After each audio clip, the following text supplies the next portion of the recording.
down the witch's road. That's a song Melisandre would like. Yeah. I bet Melisandre and Agatha would get along really well. Until Agatha tried to kill her. Well, no, because Melisandre just show her tits, and Agatha would be like, I like tits. That's true. And you got, admittedly, nice tits. Yeah. I just got that demonetized.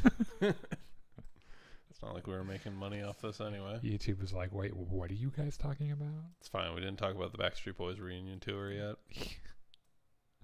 Oh man, the Night King goes on a Backstreet Boys reunion tour in this season. Scoot a little bit closer. Welcome to the conclusion of this long road where we get a little drunk and I go through and tell you everything that happens in every season of Game of Thrones, and we have at long last reached the finale. Yeah, we are on Game of Thrones season 8. And let me tell you real quick. I have mentioned that after season 6, people have strong feelings about Game of Thrones, for better or for worse. And that only amplifies as you go on. And season 8 is a hot button topic with Game of Thrones fans. And the reason is that there are some weird things narratively that happens. Of course, Benioff and Weiss weren't just adapting books. Yeah, they had run out of books, and right. By this point they had senioritis and were thinking of their next project. Yeah, they wanted to go do Star Wars, which they got fired from because of this, I think. Yeah. And they were apparently, though, working off of an outline that George R.R. Martin gave them about what he intended to have happen. Supposedly. I believe that.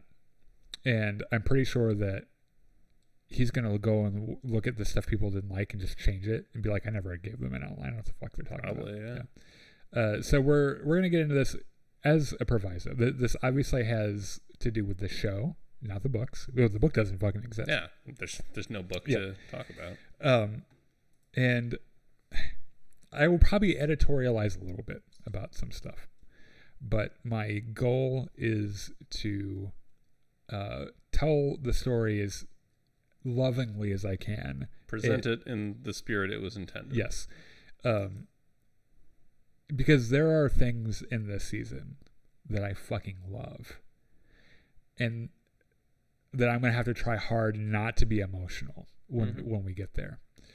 There are things in this season that I fucking hate, that if it were up to me, I would change all of it. And for better or for worse, we're going to get through it.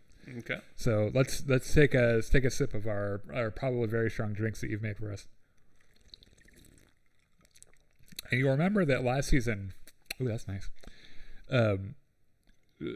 Daenerys begins her war campaign against Cersei. Mm-hmm. And they're having skirmishes. Dany isn't doing as well as she had hoped. When really she could just fly her dragon in and end it all in a day. Yeah. But she doesn't feel like she can do that because of the whole murder thing. Yeah. And so she's frustrated. But then there's this whole other issue that's been brewing the entire season, or the entire show, which is that all of these stupid mortal men are down here fighting over shit. And there is literally an unkillable zombie force trying to break its way into the civilized world and make everyone else zombies. Mm-hmm. And at the end of the last season, they start to get real fucking close. And Jon convinces Dany to go north and fight. And that's more or less where we leave off. Yeah. A bunch of people die in the last season. Mm-hmm. And you'll remember that they made this deal with Cersei, which she immediately goes back on. Yep. And her husband, brother, Jaime, decides that he's going to go north as well, right? So the first big move we make here, let's look at kind of where everyone is. That's a lot of people. And you'll notice that they're a lot less spread out. Yeah. They look spread out, but these are all in the same location. We started the show. There were lots of people with everybody just everywhere. Yeah. it's more or less consolidated into the people who are in the north who are going to fight the Night King, and the people in the south who are going to fight whoever's left in the north, right? Okay. So in the north, we've got I forgot to. Oh no, he's not up here yet. So Sansa's kind of ruling things up here. They killed Littlefinger, by the way. It was fucking glorious. Yeah. She's got her right hand man, Brienne of Tarth, and her right hand man, Podrick. Bran is now the three-eyed raven. Mm-hmm. He is unfeeling, unemotional. Has magic knowing powers. Yeah, he can be omnipresent, but he has to choose where. He only has one brain. Okay. So he can choose where to watch, but can't watch everything at once. Yeah. Okay. Davos is up here. Actually, he's supposed to be with Jon, but that's fine. He's kind of Jon's chief of staff now. Yeah. After Stannis Baratheon loses his war, he's like, I don't know who to hang out with now. I don't have any other friends. But you know what, Jon Snow? Yeah. I like the cut of your jib. Yeah. So Beric Dondarrion is up here after having lost the Red Priest. Oh yeah. That was following him around, So bringing him back to life every time he died. Last life. Yes, he's out of respawns. Like this man is like the next time is going to be the last time. Sam and his girlfriend Gilly and their baby Sam are up here. Sam just found out in the last season that Jon Snow was never a bastard. Oh, yeah. He was born to people who loved each other quite a bit, and those people happened to be Lyanna Stark and Rhaegar Targaryen, making Jon the rightful heir to the fucking Seven Kingdoms. Huh, that's exciting. Yeah. Gendry, the bastard son of Robert Baratheon, is up here looking all sexy and shit. We got Lyanna Mormont from Bear Island. So these guys are all Tormund Giantsbane, who's like kind of the de facto leader of the Free Folk now. And Arya's there as well. I don't think you mentioned her. Yeah, yep, she's up there. Having completed her Faceless Men training, is now, not even arguably, is the most dangerous person in the world. And no one realizes it because Maisie Williams, the actor that plays her, is so small. Yeah. That everyone towers over her, but she wins every fight, ever. So, meanwhile, on Dragonstone. So all these guys are going north.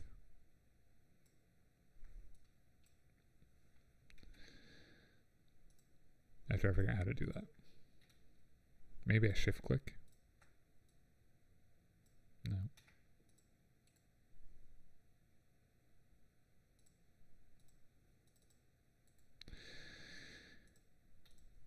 We do it like this. Okay. This is how we do it, Chris. Like this. This is indeed. We shift click every single one. All the faces, and then they move. All right. Whee! So all these. Okay, so they all come north. It's just a mess of characters. So in the first episode of the final season, Jon and Daenerys bring two foreign armies made of Dothraki and Unsullied to Winterfell. Can't imagine that goes over too well. It doesn't really at all, because the Northmen are suspicious of everyone. Mm-hmm. They like no one. They've just been up here in the north in the snow by themselves for so long, and they don't trust anyone. Neither does Sansa, who is kind of their, like, Jon's supposed to be king of the north, but he's not in the north, or at least he wasn't, right? So she's kind of running things. Everyone respects her a whole bunch, and she does not like Daenerys at all. And this first episode is really great because it mirrors, you might remember in the very first episode of the first season, Robert Baratheon comes north to make Ned Stark his hand of the king. And it is shot the same way, where the monarch arrives, Sansa is out in the courtyard of Winterfell to welcome them. Arya's watching all the troops come in. These Northmen are like staring, like they're staring at Missandei because she's like kind of brown, and they're like, ugh. And then these Northmen are all just like, oh, what fucking, so like, this is not that impressive. And then two dragons fly overhead, and they're like, what the fuck is that? And these are people who believe in White Walkers, by the way, and they see dragons and we're like, oh, we didn't know those are real. Because no one had seen a dragon for like 100 years, right? Closer to 200 years, yeah. So everyone's north now, and they're here to fight for the realms of men. And that is the only thing holding this together, because no one likes each other very much at all. They just like the zombies less. Yes. So everyone gets there. The Northern Lords all kind of like gather. By the way, Daenerys gets into Winterfell. Sansa like gives her a little bow and says, "My grace," and you're like, you don't like her, do you? And she very obviously does not like Daenerys.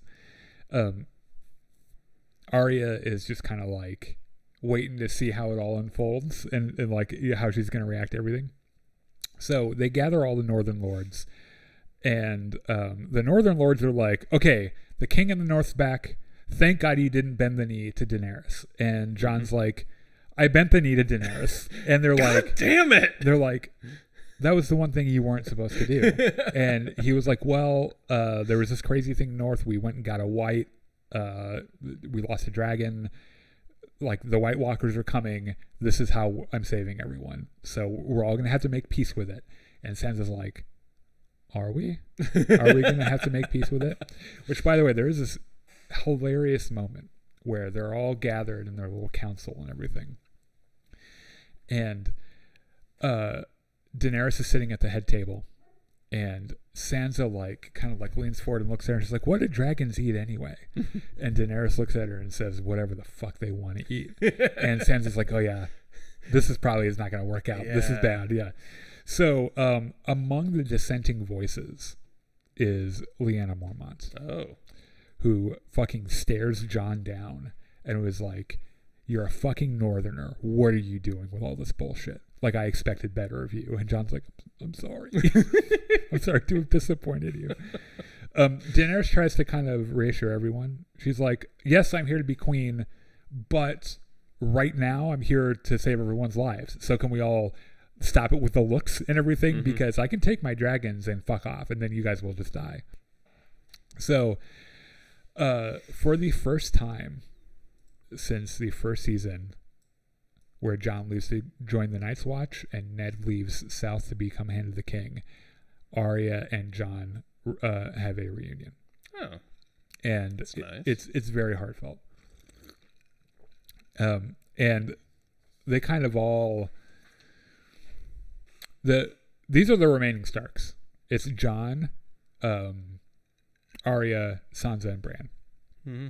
And Bran isn't even really a Stark anymore. He's just kind of there. Yeah.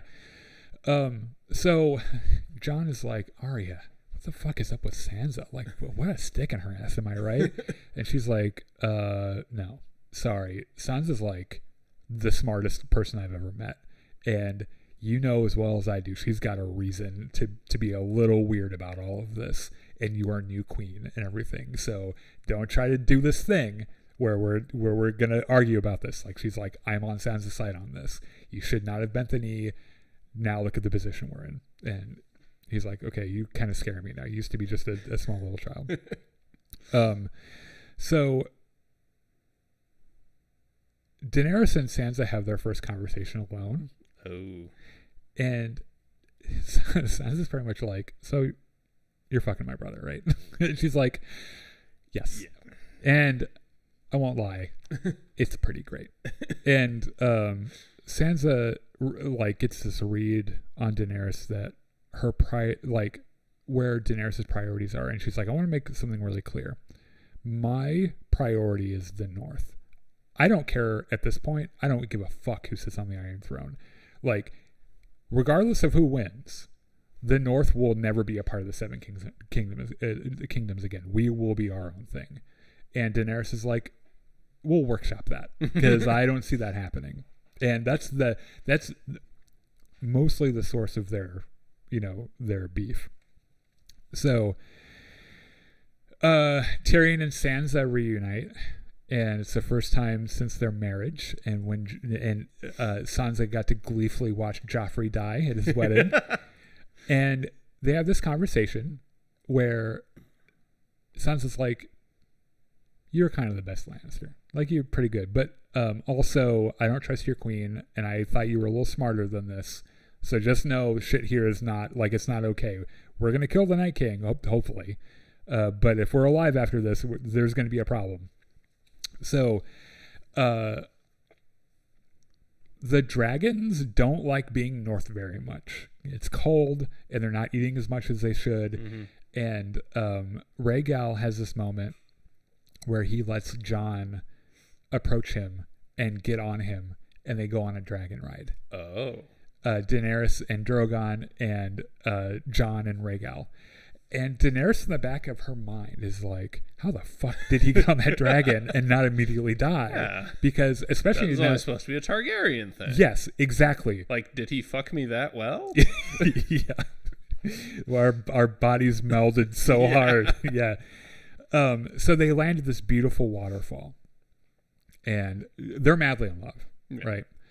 And they kiss. They share this kiss. And Jon looks over, and both the dragons are staring at him. Like, that's our mom. Fucking watch it. Let's not do so much tongue. Let's be a little bit decent. But he goes on this dragon ride, and he's like, this is fucking fun. I think I love dragons. This is the best thing ever. It's very like How to Train Your Dragon. So, in the back of your mind, remember that Jon doesn't know about his lineage, and not the only person that knows, the only two people that know are Bran and Sam, right? So Daenerys approaches Sam to thank him for saving Jorah, because Sam is the one who cured Jorah's grayscale. And Sam's like, oh my gosh, I'm so happy to meet you. It's the queen and everything. Yeah.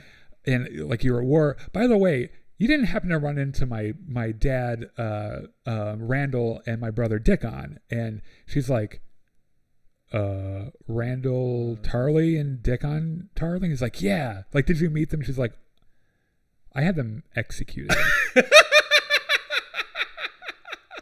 That's a little awkward. And Sam's like, you what? Say that again. And she's like, we went to battle. They survived. I gave them a choice to bend the knee or die, and they chose die. I'm so sorry, but your dad and your brother are dead. Yeah. And Sam, ever the classy guy, thanks her, says thank you, Your Grace, visibly shaken, walks off. Absolutely devastated. Immediately puts a seed of doubt in Sam's mind about Daenerys. Immediately starts thinking, what kind of a fucking person would do that, right? Mm-hmm.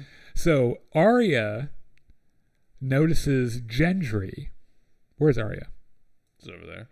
Remember that Arya knew Gendry when she was a little girl. Mm-hmm. And she's not so little of a girl anymore. And she's like, you, sir, have abs. I kind of like that. Now, Gendry's job, by the way, is... because they mined all that dragon glass. Mm-hmm. And he's a smith.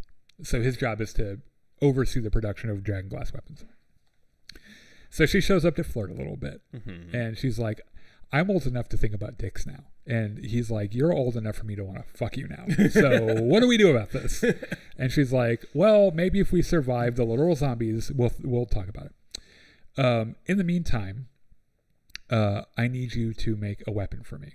And he's like, okay, little girl, like why? What kind of weapon could you possibly want? Like, you're going to be in the crypts hiding and everything. Like, you don't know how to fight. Mm-hmm.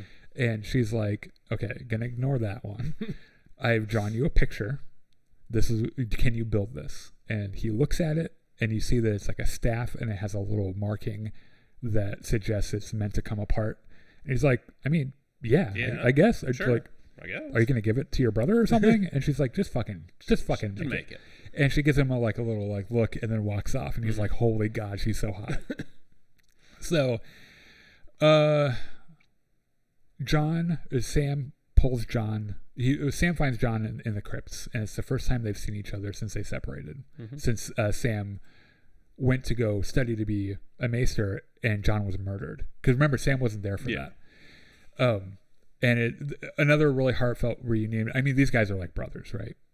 And he's so upset what's happening, he just comes out and tells him. He's like, you're the heir to the Iron Throne. Your father was Rhaegar Targaryen. Your mother was Lyanna Stark. Bran and I figured it out. We put our heads together. By the way, your brother has magical powers now. You'll have to ask him about that. Don't know what's going on. I don't understand what's happening there, but we've double confirmed it. Mm-hmm. You are the heir to the Iron Throne. And he's like, we can tell no one about this. Yeah. And Sam's like, are you sure about that? Yeah. Because if you tell me not to do, okay, that's fine. But like, but also everyone likes you more than they like Daenerys. Right. And he's like, you know that motherfucker killed my dad and my brother. And he's like, yeah, but it was battle. And he's like, would you have done that? Also, technically, she's a nephew fucker. Yeah. Well, she's also a Targaryen. So that's okay. Yeah. That part's okay. But she killed my dad and my brother. And he's like, well, it was battle. That's how war works. And he's like, would you have done that? And he was like, no, I obviously wouldn't. And he's like, maybe that's why you should be fucking king and not her. I'm just gonna put that little seed in your mind. Yeah, you know, maybe we shouldn't have a genocidal maniac. So Beric and Tormund. Oh, that's not Tormund. Sam. Yeah. Remember, all these guys are in Winterfell. They're taking up a lot of space. Mm-hmm. These two guys. Yeah, these guys weren't in Winterfell. They were on the wall when the attack happened. Oh. When the Night King rode in on his fucking zombie dragon and ripped through the wall. Said, Mr. Gorbachev, tear down this wall. Yeah. They arrive at the last hearth, which is where the Umbers are from. Mm-hmm. And the entire place is deserted. That's not good. Nothing is there. And in their great hall, they find a display on the wall of a bunch of body parts arranged in a spiral, and little boy Umber, dead body, pinned to the wall. Oh.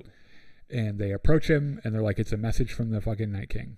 And as they approach, the little boy reanimates and tries to kill them, and they burn him. Huh. And they're like, okay, so they're going south. That's really freaky. We should go tell Jon Snow. Yes, because this means that the Night King is further south than they are. Mm-hmm. And that's bad news, right? So, okay, the end of the episode. It is night. And Bran is sitting out in his wheelchair in the freezing fucking cold.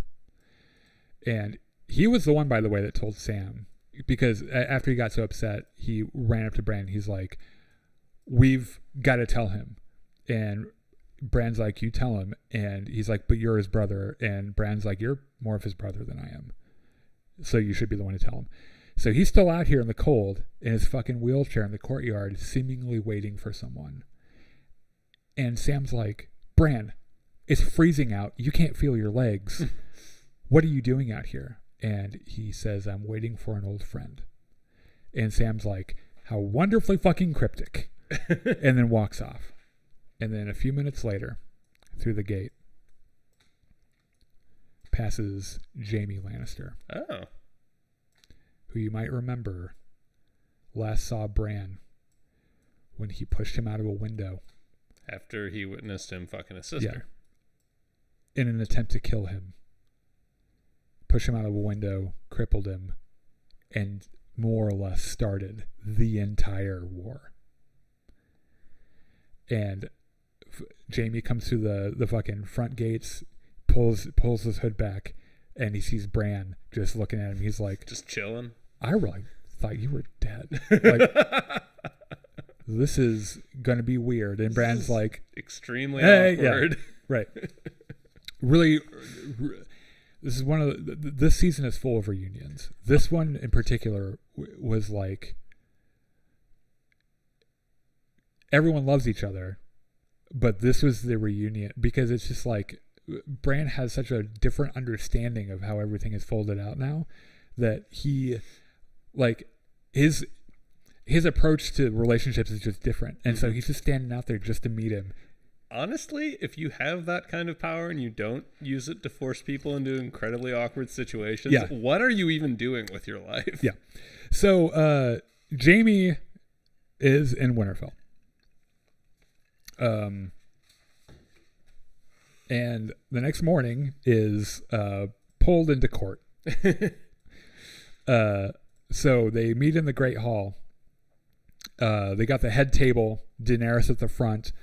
All the Starks are up there. Mm-hmm. All the Northern men, and Jaime standing there by himself. And Daenerys is like, okay, what the fuck are you doing here? Well, first of all, she was like, I'm going to tell you something that I tell pretty much everyone. But when I was a kid, my brother used to tell me tales of the man that killed my father and how he stabbed him in the back on the Iron Throne and slit his throat and left him to bleed out. And as a result, my brother and I went on the run with assassins chasing us every fucking turn for my entire life. And I think that's pretty interesting that you were that fucking dude. So tell me right now why I shouldn't just feed you to my fucking dragons. And he was like, I'm here to fight for the realms of men. Like, why the fuck would I come up here? And she was like, you lead me to my next point. Your sister said that she was bringing an army up here. And I don't see an army. And he's I see one dude who doesn't even have a sword hand. She says, one dude with one hand. Where the fuck is Cersei? And he's like, she's not coming. She never was coming. And she was like, all right, I'm just going to file that away and hold on to it for after we defeat the zombies. Well, actually, she's like, I think I'm going to kill you. Like, that really gets me. Yeah, that really gets my goat. Tyrion jumps in to try to defend his brother and says, why would he come up here alone? And she's like, I don't know, so he could fucking kill me in my sleep? Like, literally, that's the first reasonable thing that comes to mind. And then Brienne of Tarth comes forward and says, I know this man very well. We fought together, and I trust him with my life. And Sansa speaks up, and she's like, so you would fight next to him? And she's like, any fucking day. And Sansa looks over to Daenerys and says, he stays. And Daenerys is like, okay, we apparently need to talk about what the whole queen thing means. And so in a fucking hilarious display of pettiness, Daenerys looks at Jon and says, well, what does the king in the north say? And Jon's like looking between Sansa and Daenerys. And this is so awkward. He's like, I'm not smart enough to deal with this shit. And he's like, I guess I like Jaime. Like, what could we lose? We're all gonna fucking die, right? Yeah. So, like, just let him stay. And Daenerys is like, okay. We're gonna have to deal with that sometime. Yes. But Daenerys is having a real bad week in Winterfell. So he's gonna stay. Now, they start preparing Winterfell for the attack and everything. They have no idea when it's going to happen, but they're kind of like taking stock of their resources and what they can do and everything. Jaime and Tyrion reconnect for the first time in a while. They talked a little bit in the last season, but they reconnect, and Tyrion is like, so you're in love with Brienne, right? And Jaime's like, no, I'm in love with our sister. And he's like, yeah, I saw how you look at Brienne, like, and I'm pretty sure she would be the top in this relationship, and you would like that, wouldn't you? And Jaime's like, yeah. I'm pretty sure Brienne would be the top in any relationship. Yeah, right. So Jaime goes to the Godswood in Winterfell to find Bran. Bran was sitting there the entire time during this trial with Jaime, and at any moment could have said, this is the man that pushed me out of that window, and had him instantly killed, because Sansa would have had him put to death immediately. In fact, Arya probably would have jumped over that fucking table and killed. Yeah, goodbye. Also, I'm going to take your face. Yes, just this is a nice face, just in case. Yeah. He's like, first of all, I am so sorry. And Bran's like, honestly, don't fucking worry about it, man. You were trying to protect your family, and I get it. And he's like, you're not mad at me? And he's like, no, strangely, and I don't even know how to explain it, so I won't. I don't get mad at anyone anymore. And I'm more focused on the future than I am the past. And Jamie's like, well, I'm still sorry. And he's like, that's nice. Yeah, that's great. And good for you. Yeah. And he's like, so you're not going to tell them like after this? And Bran looks at him and is like, what makes you think there is an after this? And Jamie's like, good point. Okay, you're really creepy. Yeah, but also probably right. Yeah. Turn the page. Do you remember reading those or listening to those audiobooks when you were a kid, like the cassette tapes? Mm-hmm. And you would read along, and then it would make like a harp sound when you're supposed to. Yeah, I need you to make that sound now. All right. So they start making plans for the battle. And like I said, they have no idea when he's coming, when the Night King's coming, what the enemy disposition or number is. Where's that thing? This is the wrong one. Oh, no, yeah, this is King's Landing. And it's labeled as Hard Home, which is doubly wrong. Yeah. This seems more correct. There's a giant zombie on the side there. Look at him. Look at his face. Ah! Does he even have eyes? I don't think he has eyes. I think they're closed. Oh, okay. Or they're milky. I don't know. Yeah. Okay. So all this right here, we don't know. This is information we don't know. Mm-hmm. So just kind of block out the top, bit of your screen. So this is going to be their plan. They're going to put the Unsullied out here, and in front of them the Dothraki Screamers. Mm-hmm. And they're going to have two flanks of Northern men, the fucking Cartherics who are also Northerners. The Knights of the Vale are here ready to fight. They're going to have Lyanna Mormont and her 40 Mormonts that she brought from Bear Island. Sure. In the courtyard. They're going to have wildlings in the Night Watch. And they are going to hide Bran in the Godswood with the remaining Greyjoys. Okay. And Theon, who, by the way, arrives for the first time since he and Sansa separated. Remember, there was that whole thing with Ramsay Bolton and his marriage to her, and him as Reek and everything. Yeah. And begs for Sansa's forgiveness, and she immediately gives it, and she's like, fuck it, you can fight with us any day. So they're like, okay, how do we kill the Night King? And everyone looks at Bran, and he's like, I don't fucking know. I can tell you that no one's ever done it before. And they're like, okay. Not helpful. I think Sam is the one that's like, what about Dragonfire? And Bran's like, hold on. Yeah, no one's ever tried that before. Yeah. And I mean, the dragons generally don't like going up there because it's cold as shit. But also, Dragonfire is kind of this magical thing, right? Yeah, it's the WMD of this quasi medieval world. All right, so like that's our plan. Because what we know at this point is that the Night King wants a world of ice zombies, but for some reason, he really needs to kill Bran. And the idea is that because of Bran's abilities, he has all the knowledge of and the history of men, and killing him erases the history of it all. So he very much would like to kill Bran. And so they're going to put Bran in the Godswood as bait. And then when the Night King shows up, they're going to fly in with their dragons and fucking roast him alive. Okay. During this... does seem to overlook the fact that the Night King has already defeated a dragon. Well, hold on a second. Because as they're talking about this, Bran looks at Daenerys and says, the Night King has your dragon. He has Viserion. And Daenerys is like, what do you mean he has him? And he's like, he's a part of the Night King's army now. And the fucking look on that's one of her children. Just a huge gut punch. So Arya goes to check on Gendry again in the forge, who is busy making all the fucking weapons and shit. Where's Gendry? Where are his abs? We'll put them over here.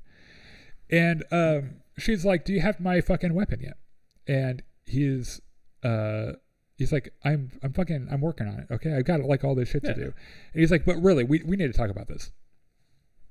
You need to be in the crypt because all the women and the children are going to go to the crypt during the battle. And you are a woman, and depending on how you look at it, and until recently was a child. Yeah. Like a battle is no place. And I've seen these fucking things, by the way. I get you're not afraid of rapers. You're not afraid of normal guys. I get it. Like, you're a badass. He doesn't know to what extent. But he's like, you're a tomboy. You're tough. I get it. But, like, these guys are crazy. And she's like, I want you to tell me about them. Like, how are they best killed? How do they move? Yeah. And he's like, they're death. They're death. And they're at this table with all these dragon glass daggers, like knives. And she picks up like 3 or 4 of them. And as soon as he says they're death, Arya says, death has many faces. And she throws a fucking dagger and hits this mark in a piece of wood. And she like throws another one, and it's like within like a centimeter of the same spot. And she's like, I know death, and I look forward to meeting this one. And throws this other dagger, fucking like her spread. And Gendry is like, what the fuck? Where'd you learn how to do that bullshit? I am confused and also aroused. Yeah, he's like, I have a full blown erection. And she's like, ooh, dicks. Yeah, and so she's like, you gonna get that fucking weapon for me? And he's like, I will do it right now. Yes. So it is now my highest priority. Yeah. Well, second highest after fucking you. I want to make sure that I didn't, because there's a detail in here I need to make sure that, I'm just going to say it now, and then if it comes up later, that's fine. Okay. Tormund and Beric show up to Winterfell, and there's this great reunion between Tormund and Jon, and what is his name? Ned is there as well, or Ed is there as well. This is the first time they've seen each other since they separated.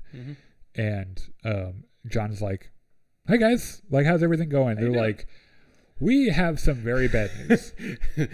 How's things going? Yeah. Not great, Jon. Yeah. And so they're like, we just went through Last Hearth. And Jon's like, how are they? And they're all dead. Beric's like, they work for the Night King now. And he's like, that's close to here. Yeah. And they're like, we had to go around to avoid them. They're going to be here tonight. And Jon's like, fuck. Okay, well, let's fucking, let's go. Let's prep this fucking thing. And everyone finds out tonight's the night of the battle, right? And everyone takes time in their own way to prepare for their imminent death, more or less. And there's a fireside gathering with Tyrion. Let's put these guys over here for a second. It's Tyrion and Jaime and the Hound and Arya have a little reunion, and they drink together with Beric. Where's Beric? This is the first thing she does that night. So there's Tyrion, Jaime, Brienne and Podrick are there. Tormund. Podrick's goofy smile. Yeah, I know. He's such a goofball. Davos is there. And they decide, you know what? Let's get drunk, right? And so they sit around this fire and they have a good time, and they trade war stories. Tormund is like in love with Brienne. And it's this funny bit where he's constantly staring at her, and she's like, oh God. So he tells the story about how he suckled at a giant's teat, and that's why he got so big. And like, you can't tell if he's lying or not, and it's really weird. Podrick sings a song to everyone, and it's heartbreaking. It's this gorgeous song, because the actor is actually a singer. And someone calls Brienne a knight, and Brienne says, well, I'm not actually a knight. And Tormund's like, what? I don't get, because he's a wildling, right? He doesn't know what the fuck that means. He's like, why not? And she's like, well, I'm a woman. And Tormund's like, that's fucking bullshit. If I were a king, I would knight you 10 times over. And she's like, you don't mean knight me, do you? And he's like, also that, yes. And Jaime pipes up and is like, actually, you don't need a knight. You don't need a king to knight someone. You just need another knight. And he draws his sword and he tells her to kneel. And with everyone watching, he does the whole thing with the shoulder taps and now rise Sir Brienne of Tarth, Knight of the Seven Kingdoms.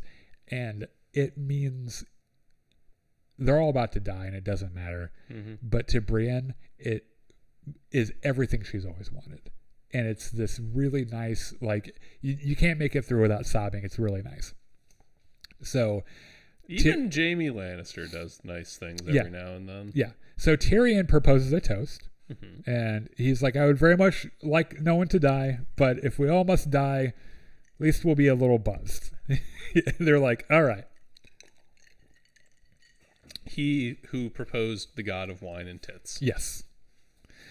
Okay. Arya is like, okay, well, I'm not spending my last night on Earth with you old miserable fucks. So she goes and finds Gendry. Mm-hmm. And she's like, now we fuck. And he's like, I thought you would never ask. I've been waiting for this. And because she's like, I don't want to spend my last night, like, I don't want to die a virgin, pretty much. And he's like, you know what? I don't want to die not having ever fucked you. So this is great. Well, let's make it happen. Yeah. So Daenerys, or Jon calls Daenerys down into the crypts. And he reveals to Daenerys what he knows about his family. And that he is not Jon Snow. His name is Aegon Targaryen. And he's the heir to the Iron Throne. And Daenerys is like, what? And he's like, now before we fucking freak out, I don't want it. You can fucking have it. When I bent the knee, I don't go back on shit like that. You are my queen. Mm-hmm. And they just sit there in stunned silence, staring at each other. And in the background, you hear 3 horn blasts, which you might remember from old Night's Watch tradition. 1 blast means returning ranger. 2 blasts means wildlings. 3 blasts means White Walkers. Oh. And he's like, I guess we'll settle this later. Time. Yeah. And so she's like, yeah, I guess we're going to go do our thing. And whatever the fuck happens after this, maybe I won't have to deal with it. I don't know. Mm-hmm. We should all be so lucky. Yeah. All right. So you're making pretty good time. How many pages did you prepare for 20. This? Jesus. Yeah. Okay. So this episode starts off with this fucking great one shot. This oneer of going through the different preparations happening in Winterfell. And Sam is like about to shit his guts out. And people are passing out dragon glass and shit.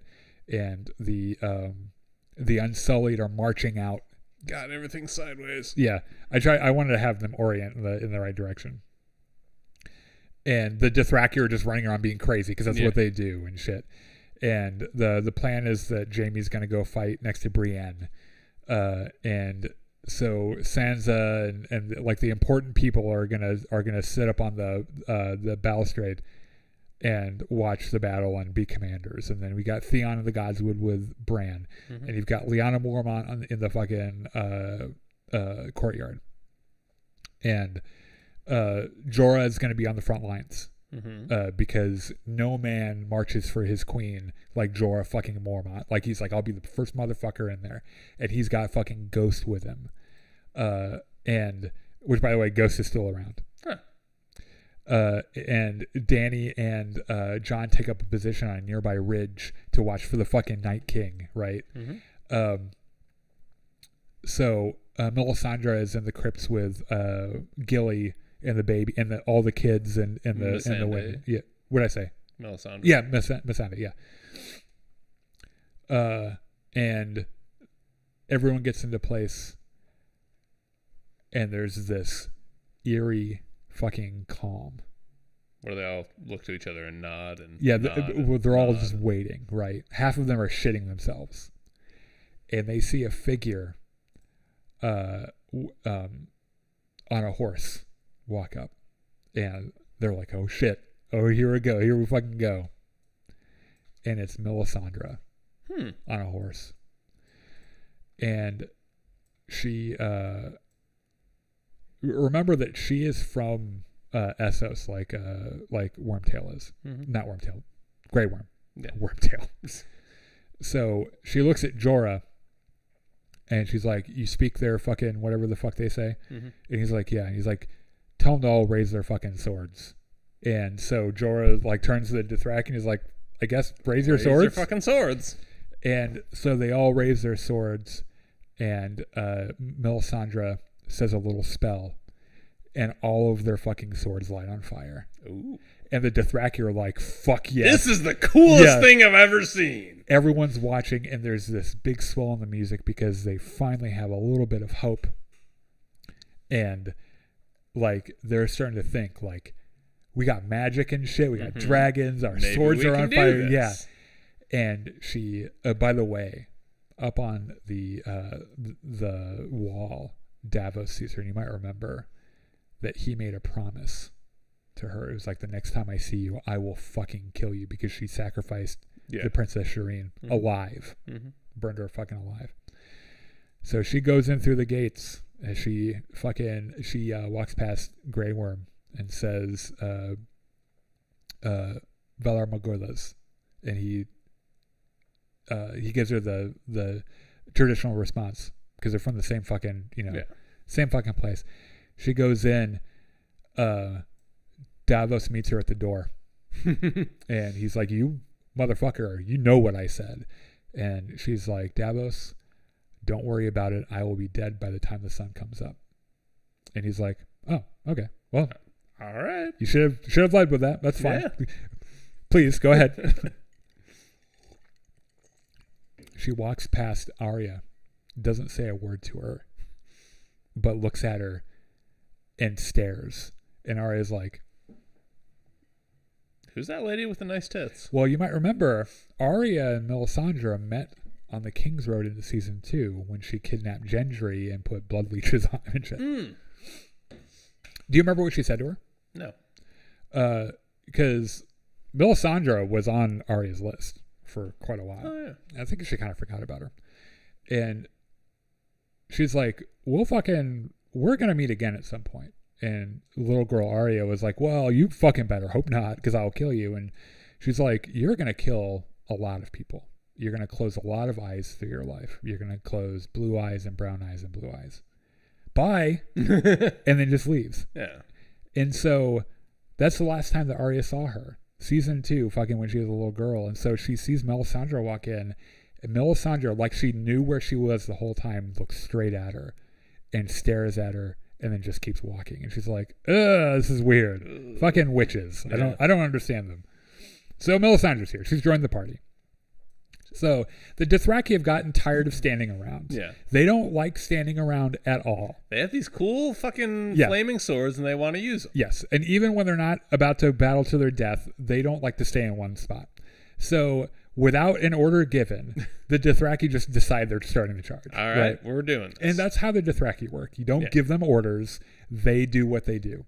And so this fucking charge starts. And this is one of these moments in the show that has just the most breathtaking cinematography. I want to say you showed me this once. Oh, yeah, we've watched this whole episode. They show the shot from up on the ridge where Dany and Jon are. And this Dothraki horde of screamers and all their fucking fire swords go running. I mean, it is a sight to see. So many of these guys, and they kind of naturally form into like an arrow formation, and they start crashing against something that you don't see, and one by one the lights start going out until there are none of them left. That doesn't seem good. Yeah. And then everyone's like, did they kill them all? Like, did we win? That seems unlikely. A few minutes later, some of the survivors come running back from the charge. Jorah on his horse, Ghost, some of the Dothraki. I think Jorah like looks over at Jamie or one of these guys and looks at him, and there's a look on his face like, holy fuck.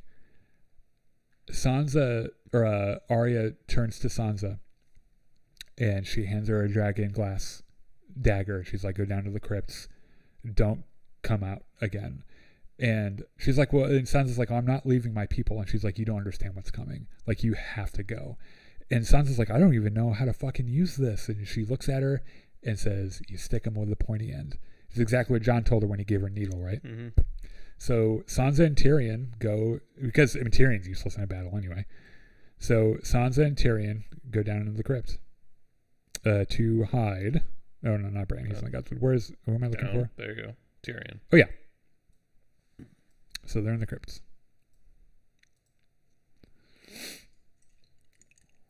So, okay. First try didn't work out so well. Yeah. So they hear the army of the dead before they see them. And a big point of contention about this. So we're going to delete these guys. Many of them are dead. A lot of this episode was shot day for night, which means that they shot during the day and then artificially darkened it. And it is a very dark episode to watch. And I remember when it premiered, like, we turned the brightness up on our TV because you couldn't see a fucking thing. And I don't mean to be an apologist for it. I love this episode, by the way, and I know a lot of people don't. There's a conclusion in this episode that people wish had gone a different way, and that's fine. There is something so infinitely crushing about the darkness in this episode that when the army of the dead finally throw themselves against their defenses, first of all, it's not an order. They're not marching. They're literally just like, it's like a wave of bodies. It's insane. There's so many of them, and they come out of nowhere. It's just like they come out of the dark because you can't see 10 inches in front of your face, and they're just all there. And they crash against the defenses and immediately start tearing people apart. In this first volley, Ned is killed, saving Sam. So he dies. And they are almost immediately overwhelmed. And Dany and Jon are watching from the ridge, and Dany just watched almost her entire Dothraki force eliminated. And they're coming now for the Unsullied. These are people she freed. I mean, they're her people. Mm-hmm. And Jon's like, we need to wait for the Night King. And she's like, I don't know where the fucking Night King is, but these guys are here now. And so the POV switches back to the battle. Like, these guys are, there's no contest about, they're immediately overwhelmed. They're like, there's no chance of survival. And then things start exploding around everyone. And it's just Dany on her fucking dragon just carving lines through the enemy force and everything. And it gives them just enough time to retreat. And so they retreat into the walls. Things are on fire, by the way, and the Hound's not having a great day because you might remember the Hound is very, very afraid of fire. So, she's still on the wall. So they all make it back in here and shit. Jorah's in there. Fucking ghost. The Dothraki are responsible for covering everyone's retreat. Mm-hmm. And these guys are so fucking like badass. They have this like methodical retreat protocol where they all stand their ground. None of them are afraid. They're just all fearless. And they retreat one rank at a time while they hold off the enemy. It's fucking impressive. It is so cool. And most of them make it back. Now, there's supposed to be the Unsullied, you mean? Yeah. Why? What'd I say? You said the Dothraki. No, the Unsullied, yeah. Now, there's supposed to be a signal given to light this trench that they've dug around Winterfell. However, Dany and Jon look down, and they out of the forest comes a line of the White Walker generals, and they're like, "Shit! Like, if we kill them, remember, like, you kill the guy that turns them, a lot of the whites die. Yeah. And they're like, let's go fucking Yeah. kill them. As they're descending on the White Walker generals who don't even move, they're like, fuck you. This unnatural fucking blizzard just rolls through the trees into the battlefield, and you can't see anything. And so Jon and Daenerys, who were supposed to be responsible for lighting this trench with dragonfire, don't see the signal to light the trench. And this is what's supposed to stop the whites from coming into Winterfell. They're trying to shoot at the trench with fire arrows, but that shit is so cold and so complete that none of the fire arrows, like, as soon as they hit the wood, they just go out, right? Jeez.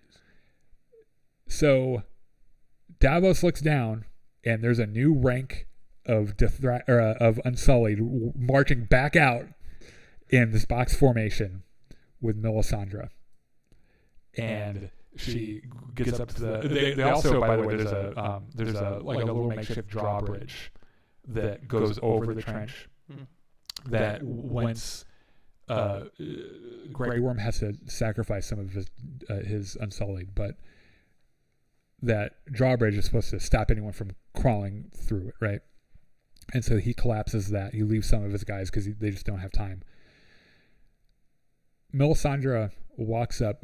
Remember that after Stannis died, Melisandre just is having all kinds of confidence and faith, right? She doesn't know if her religion is even true anymore. Yeah. She knows that she can do magical things, but like Stannis was supposed to win the war. Like she was really sure about that shit. But then she brought Jon back to life. But then like she's like, I don't know, I'm just leaving. I'm tired of all this bullshit. So she walks up to the trench, puts her hands on it, and starts doing her fire spell. But it's not working. And at the last minute, right as like fucking White's about to like maul her, she's able to start the fire in the trench. This entire fucking trench, practical effects, just goes up in flames, just around the whole, around all of Winterfell, and is a bright enough light for Jon and Daenerys to see where they are, because they're just flying around in this blizzard. They have no idea where they are. Yeah. Shit, that was supposed to be our job. Yeah. I need to turn a couple of pages. Oh, okay.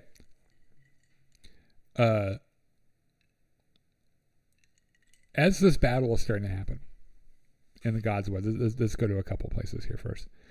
In the Godswood, Theon's hanging out with Bran, who, by the way, remember back in season 2, season 3, Theon invades Winterfell and supposedly kills Bran and the little baby Rickon. Not Rickon. Yeah, I think. What's his little brother's name? Yeah, I think it is Rickon. You're the expert here. I can't remember. They're sitting around. They hear shit happening out. And Theon looks at Bran like, we're going to win this, right? And Bran looks at Theon and he goes, I'm going to go now. And Theon's like, you're going to go where? And he's like, don't worry about it. And his eyes roll in the back of his head and he just lolls out. And Theon's like, what the fuck? What do I do? What's going on with this kid? As Jon and Dany are flying around in this blizzard, they're attacked by the Night King and Viserion. Oh. And they're like, there's this gorgeous shot of all of them rising above the blizzard into the moonlight, and these dragons are tearing at each other and shit, and it's like really brutal. And they get the beat on him. They get the beat on the Night King, and he kind of fucks off. He's like, oh no, okay, that's a little much. I'll come back. So they've lit the trench. It has stopped the Army of the Dead in their tracks. So I'm going to delete these guys. A lot of them survived, but I just need them out of the way. Mm-hmm. Oh yeah, Sam's back here. Sam shit in his pants. We'll put her in here too. Everyone's in the walls of the, except for Jon and Dany. So these motherfuckers just walk up to the trench and just stand there and wait. Mm-hmm. And they're all watching from the fucking wall, and they're like, Okay. Well, now what? Well, for the moment, I suppose we're kind of safe. We're not dead yet. Yeah. So, we got that going for us. One singular white walks forward and lays down on the trench and immediately dies. And they're like, okay, that's a little weird. that's fucking weird. Another one walks up, lays down on the same spot, immediately dies. And then a couple more. And then a couple more. They're like, wait a minute. I think I see where this is going. And it puts out the fire so that there is a passable area for the whites to walk through. And they do. They break through the trench and they fucking break through the gate. Now do you remember who's guarding the gate? Fucking Lyanna Mormont. Lyanna Mormont. And she's standing there. They hear all this shit happening, and she's telling all of her 40 fucking Mormonts to stand their ground and shit. She's such a badass. And the dead come barreling through that fucking gate, and the first one through the gate is this giant white, like a literal giant. Yeah. And he fucking knocks Mormont out of the way, and they're killing people and shit. And Mormont like gets up and dusts herself off. And grabs a dagger and screams like she's got her war scream, and she runs at the giant, and the giant turns around and grabs her and lifts her up, and he's like squeeze, like you can hear her bones break and shit, and she puts that fucking dagger right in his eye, dragon glass dagger. Yeah. And the giant's like, oh, okay, and then just dies. It falls apart, just fucking falls apart, and she falls down to the ground and also dies with him. Fucking Lyanna Mormont takes out like this, 20-foot fucking giant. Lyanna Mormont's like, fuck you. You're not getting past the gate. Moment of silence. Yeah. You fucking Godspeed, Lyanna Mormont. You fucking legend. Only the good die young. Yeah. Okay. Now, there are dead everywhere and everything's on fire. Mm-hmm. Okay. This is not going necessarily well. Because I think that they were expecting the Night King to show up. Yeah. And like they were like... I mean, he kind of did, but also... Right. I think they didn't think it would... I thought that they thought maybe they would get lucky and the fight wouldn't last this long, right? So I'm looking for the Hound. Do you see the Hound anywhere? Where'd he go? These guys in the crypts. Okay, that's Arya. That's is he under... No? There's Melisandre. There's Jorah. There's you. Where the fuck did he go?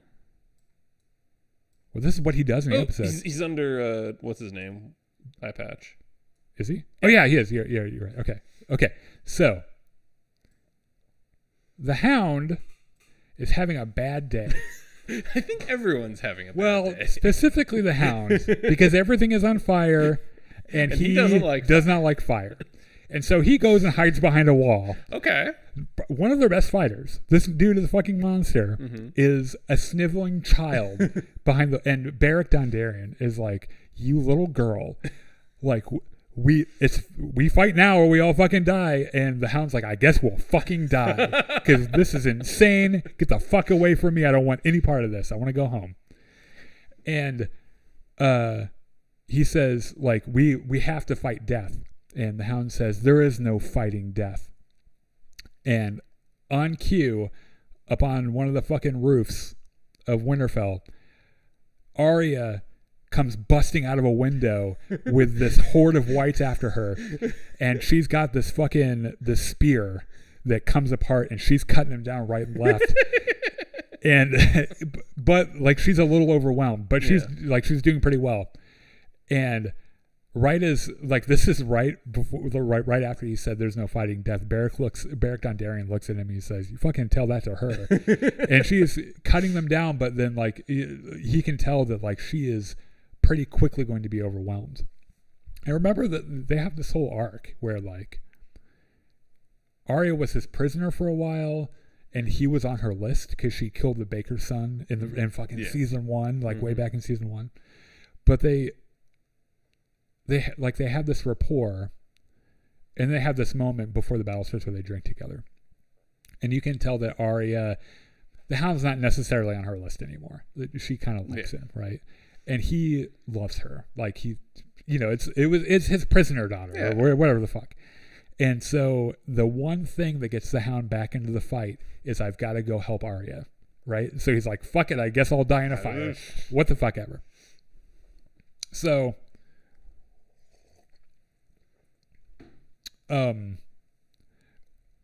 Arya is, first of all, in battle is very good at crowd management. She'd be very good at COD zombies because there's this whole stairwell just like packed full of whites, and she like tumbles over the top of them and shit.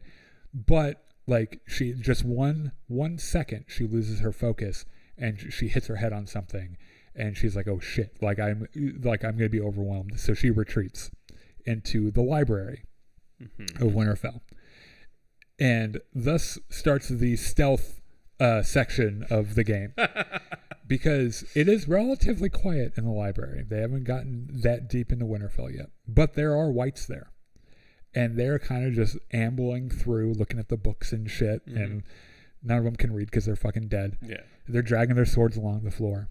And Arya has to like weave in and out and find a way out. And this girl is so fucking silent that like, and these whites are like hypersensitive to sound and shit. They never hear her, and she's going through like she's just like sneaking around behind them and shit because she knows that if she alerts one of them, all of them are coming down, right? And there's this moment where she had this head wound where she hits her head. She slips under the just fucking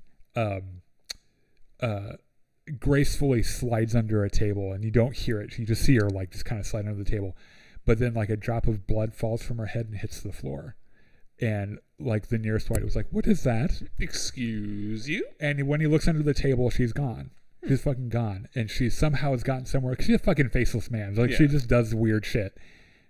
And she's turning the corner around the stack of books, and a white's just standing there. Did not expect to see her. It's like, hey, how you doing? Yeah. And it was like, the fuck? And Arya, without a second of thought, puts a dragon glass blade right through her fucking chin, and then puts her down real softly and takes it out, and then walks out of the library, closes the door, and then takes a breath.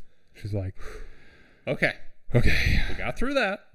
What's next? Something else makes a sound, and the door. So there's the door that she just closed, and then there's the door in front of her. And a bunch of whites come tumbling through that door. Motherfucker! And in front of them, running like crazed children, is Beric Dondarrion and the Hounds. Because they're trying to find Arya, right? To save her and shit. And like, you dumb motherfuckers. Yeah. I had it handled. By the way, Beric Dondarrion has his flaming sword that he has throughout it's one of the things that Thoros of Myr used to do for him. He'd make his, and I guess Melisandre must have done it for him, but yeah. And so it's like a fucking lightsaber, dude. He's like swinging through them and shit. And Beric notices that they can't get away fast enough.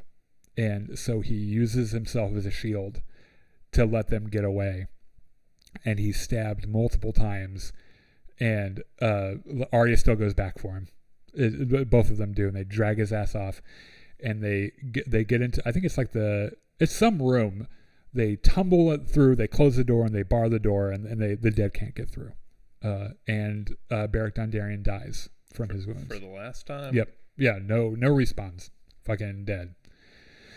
So, they look around this quiet room, and who is fucking standing there? And it's Melisandre.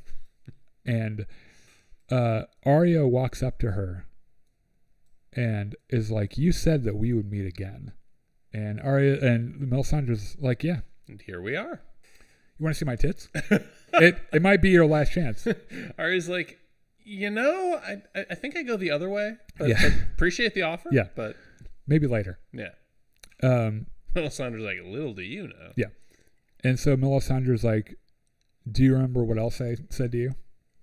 And she's like, yeah, you said I would close a lot of eyes.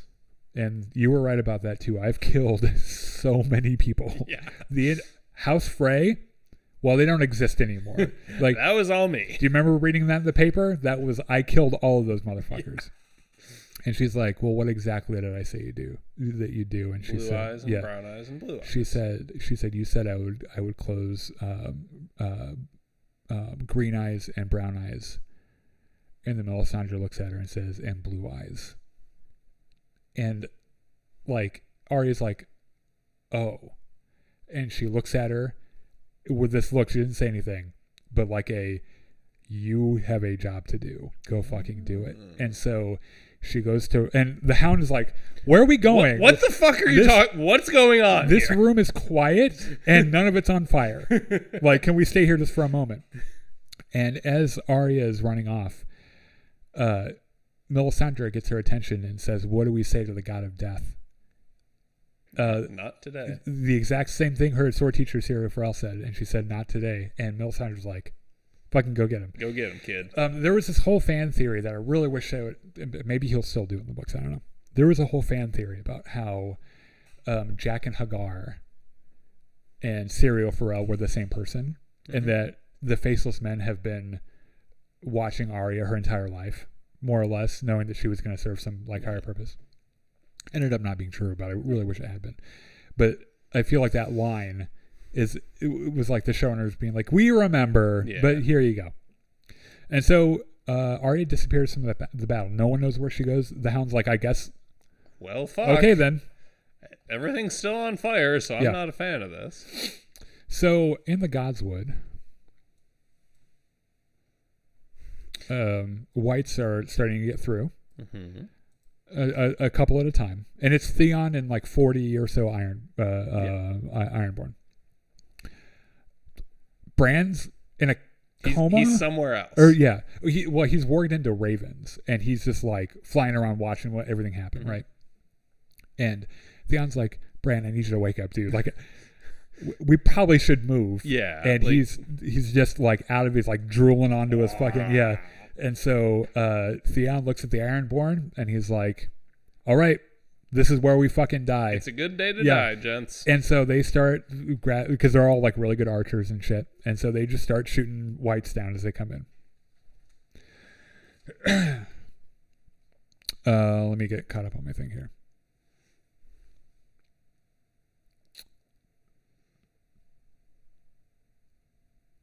Okay. Let's go outside the battle for a second. Okay.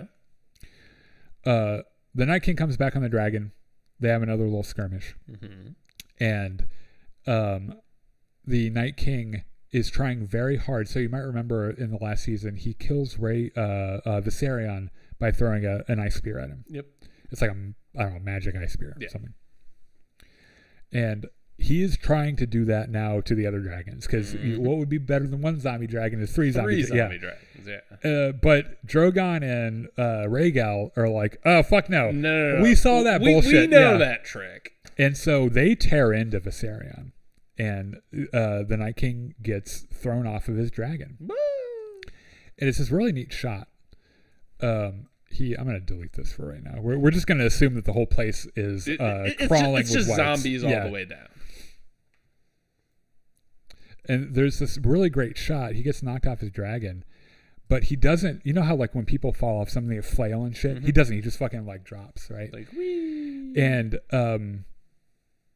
at some point, Rhaegal is pretty badly wounded because Viserion like digs into his chest and shit. And so he takes a soft crash, and Jon gets off of him, and he's like, "You go and rest somewhere." I'm just gonna chill out here. Maybe go eat some sheep. So the fucking snow clears. Daenerys is up on Drogon in the air, and she looks down and sees the Night King looking up at her from the ground.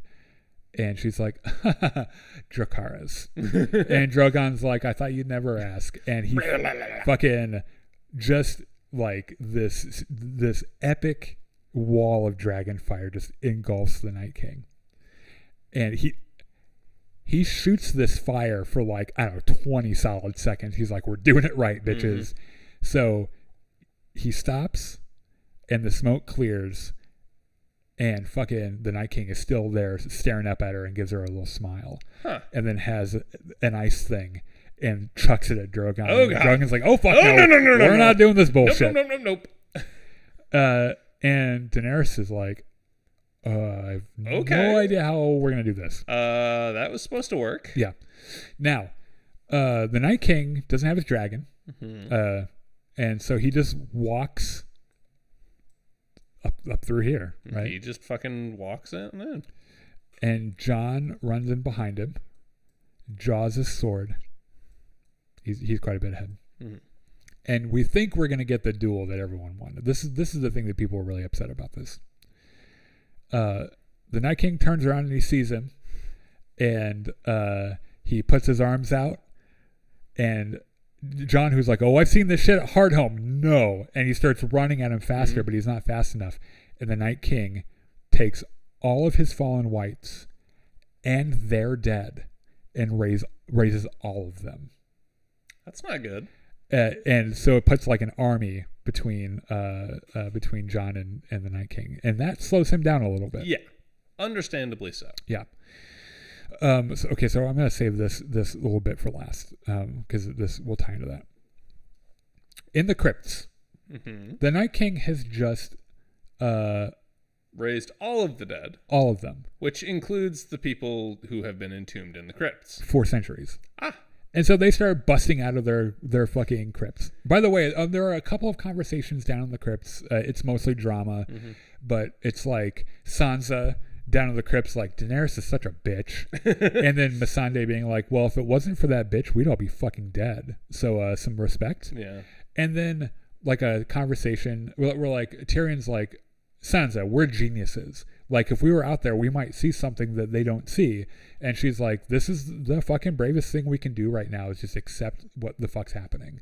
And he's like, that is not satisfactory, but I suppose there's nothing else I can do. So these fucking skeletons start breaking out of tombs. Everyone freaks out, obviously. And Varys is down there with them too. And people are dying. And Sansa's like, well, shit, guess I gotta stick him with the pointy end. Well, Sansa and Tyrion hide behind a tomb. And this is when possibly the best piece of music that Raymond Djawadi has ever written starts playing. And every like out in the outside of Winterfell, all of the whites that they defeated have risen up, plus their own dead, so they have reinforcements now. It's like the second wave, and like all this, like the all hope is lost moment. And there's this moment where hiding behind a tomb, Tyrion and Sansa look at each other and they know what's going to happen, and they hold hands. Earlier in the episode, Tyrion was like, we should have stayed married. Like, it wasn't that bad. And Sansa's like, I know it wasn't, and you were the reason it wasn't, because you could have been a monster about it. And let me tell you, as husbands go, you were not the worst one I had. Yeah. So, yeah. And so they... low bar to clear. Yeah. But Tyrion was a class act, Tyrion's cool. And so they hold hands, and they got their fucking, daggers, and they're fucking ready to go. All of these guys out here, all surrounded by hordes of whites, and they're just cutting them down, and just piles of bodies everywhere. In the Godswood. Well, okay, so actually, hold on before we go to the Godswood. Jorah is, so Drogon gets overwhelmed by whites, and like Daenerys gets thrown off, and Drogon flies off. He's like, "Fuck this." Yeah. I don't think he knew that he left Daenerys there or something, because he really like they're all like hanging on to him, and he's like, get the fuck off. So Daenerys and Jorah are he just shows up because he knows that she's in danger and shit. No one fucking rides for his queen, right? Like Jorah fucking Mormont. And so they're surrounded by whites, and even Daenerys has found a fucking sword, and even she's swinging and shit. Like it's that dire, right? And Jorah starts taking swords to the chest and shit, like literally putting himself in the way, and shit is fucking terrible. And in the Godswood, Theon has shot his last arrow. And all of the fucking whites around them have stopped, and they're just all staring at them. And to this epic fucking needle drop, the Night King and his generals walk in through the front door. Like they're about to drop the hottest rap album of the year. Yes. And they go into the Godswood. And Bran comes back. Bloop. And Theon's like, ugh. Thank fucking God. At least you're here for the moment when we all fucking die. Thanks for the help. And Theon's like the only Ironborn left. Mm-hmm. And remember that there's this whole history between the two of them. And Theon betrayed the Starks in such a personal and horrific way that Theon believed himself irredeemable, despite regretting it every day after. Yeah. And Bran fucking snaps out of it, and he looks at Theon, and he says, "Theon, you're a good man. Thank you." And Theon's like, "See, that sounds like a thing you say to someone who's about to die." Yeah. And Bran's like, "Yeah." Yeah. And so Theon's like, "You know what? Fuck it." And he walks over, he picks up a spear. At this point, the Night King is in the Godswood. And he sees him walk in. And he runs at him with a fucking spear. And of course, the Night King just grabs it, breaks it, and fucking skewers him with it. And Theon dies.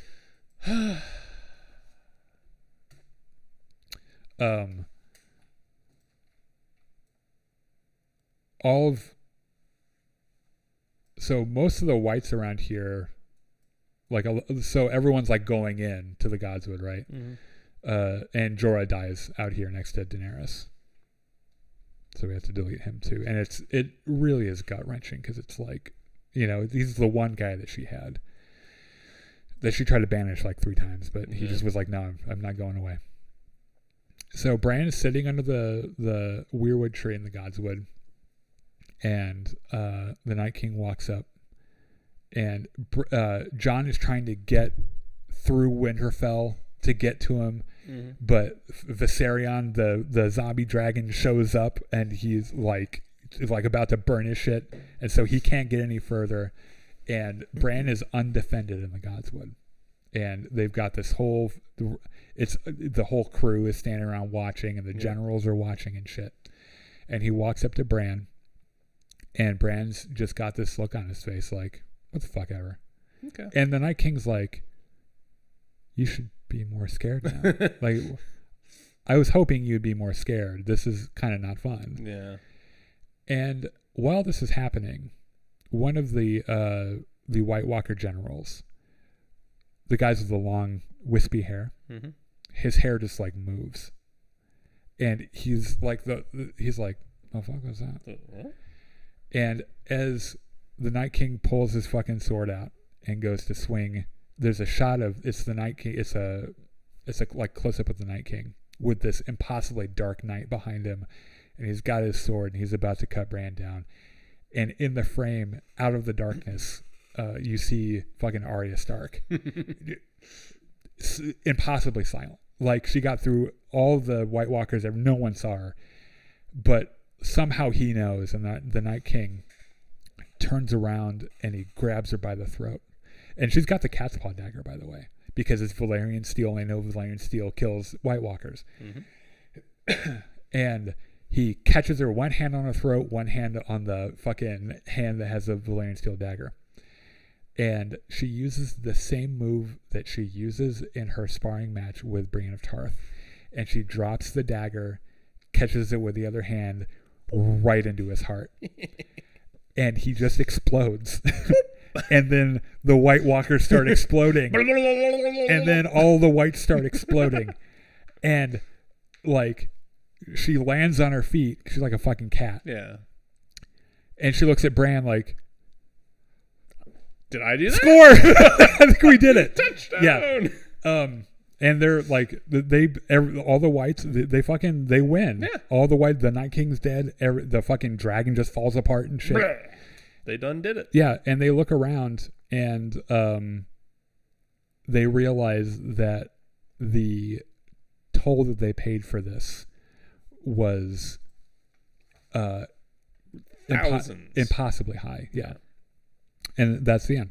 Okay. So that's quite the episode. Yes. At the end of this episode, the sun is about to come up. Melisandre goes to walk out the front door, and Davos goes running after her, hand on his sword. It's like, hey, you said you were going to be dead by now. Yeah, he's like, you're going to die, or I'm going to kill you, and then you'll die. So, and he watches Melisandre walk off into the dawn sunlight, or the rising sun, I guess. Mm-hmm. And she takes off the glamour necklace that she's wearing, and she turns into that like 300-year-old woman and just collapses in the snow and dies. And Davos is like, acceptable. Yeah, that works for me. Okay, good enough. Yeah. All right. So, the next episode, they take stock of, they burn their dead, because that's what you do in the North. Mm-hmm. So Jorah, Theon, Little Lady Mormont, they're all Beric Dondarrion. They're all put on funeral pyres. Jon gives a eulogy. Who's like, who the fuck's gonna believe what happened here anyway? Yeah. So maybe the world will remember them, maybe not, but like we will, right? Mm-hmm. And then they have a big feast in the Great Hall because hey, we're alive. They won the fucking day, right? And everyone's very happy. And then Daenerys starts to realize that everyone likes Jon a whole bunch, and no one is coming to her being like, "Oh my God, thank you for bringing your dragons." So, in the process, as a political move, Daenerys makes Gendry, Robert Baratheon's bastard son, the Lord of Storm's End. She makes him a legitimate Baratheon, and she's like, "You're fucking Storm's End. You're promoted." And Tyrion's like, "That's a fucking good idea." And she's like, "I know. That's an ally we've made for fucking life, and Storm's End is a pretty good place to be." So, Tyrion, Jaime, Brienne, and Podrick all play a drinking game, and it's more or less a never have I ever. Yeah, and it is hinted at that Brienne is a virgin. Aww. And by the way, Tyrion is wingmanning for Jaime the whole time, right? Good guy, Tyrion. Yeah. Tormund Giantsbane. Where the fuck is he? Is he still alive? Yes. Somehow, yeah. Where'd he go? There he is. There he is. He's first of all shit-faced, and he's recounting Jon's exploits in the battle, and he's like, and he was fucking not riding it, he was riding that fucking dragon, and there's like a group of wildlings around, and they're like all celebrating Jon in all the shit that he did, and Daenerys is watching, realizing that they love Jon more than they'll ever love her, and this starts to become a little bit of a problem. Jaime and Brienne go off alone to Brienne's room. Aww. And they get naked and they fuck. Yeah. Good for them. Yeah, and it's like, Jaime, holy shit. Like, is this the first time he's fucked a woman he's not related to? This is your first non-toxic relationship. And you're so happy for him, right? So Gendry finds Arya. He's like, well, I'm the Lord of Storm's End now. How about you become a lady and we'll get married? And Arya, you might remember one of the first things we learn about Arya from season 1 is she doesn't want to be a lady. And she'd rather be fucking exactly what she is right now. And so she's like, pass.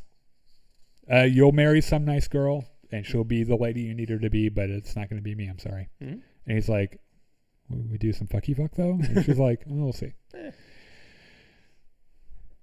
Jon gets a little tipsy, and he and Daenerys go back to his room. Oh. And they start to make out, and then Jon remembers the situation. It's like, oh, you're my aunt, technically. Yeah, and he's like, I'm not necessarily against it.